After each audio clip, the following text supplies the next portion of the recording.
বেরোতেছে, আবার যখন খরায় দিতেছে তখন সব একদম ধুলা বেড়া লাগতেছে, তা না। আমি বলতেছি কি যে তোমার যখন খরা রোদের ভিতরে রাস্তাঘাটে, তখন তুমি কি সেই বৃষ্টির স্নিগ্ধ বাতাসটা তোমার গায়ে লাগবে।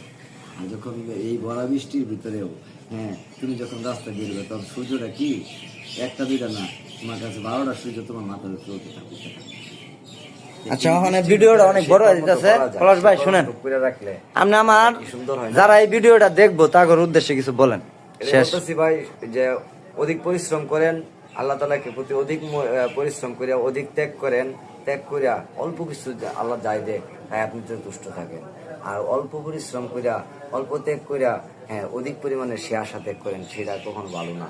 আল্লাহ তাআলা কি বলছে যে তুমি বড় ধনী হইতে চাই না, কারণ টাকা পয়সার ভিতরে সুখ শান্তি না, সুখ শান্তি অর্থ আলাদা।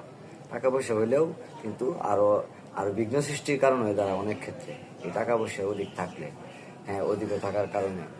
তো গোপনীয়তা রক্ষা করে চলেন।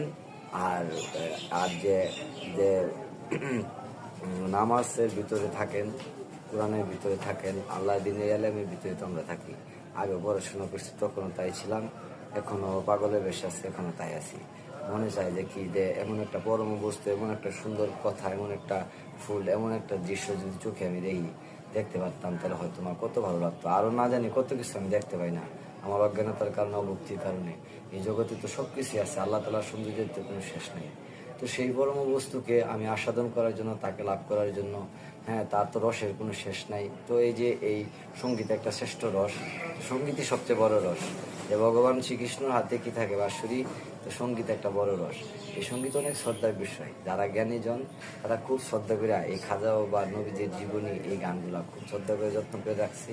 আর বাদ বাকি যারা দেশের মানুষ তারা কিন্তু তারাও এগুলোর প্রতি শ্রদ্ধাশীল। হয়তো এটার কাছে নাই যায়, তাই জন্য দূরের থেকে অনেকে আছে যে বন্ধুকে যখন ডাকে তখন শুনতে পান না, আব্বা মনে না, আব্বু মনে না, আব্বু মনে না, হালা হালা মনস না, কিন্তু সে কিন্তু আব্বুকেই ভালোবাসে। এটা বুঝতে হবে। তাই জন্য একজন আরেকজনকে ক্ষমা করার অধিকার দিন, একজন আরেকজনের প্রতি আরেকজনের মতকে শ্রদ্ধা করেন, আর আর বেশি ত্যাগ করেন, আর কর্ম করেন বেশি, কিন্তু কর্ম ফলের আশা ত্যাগ করেন।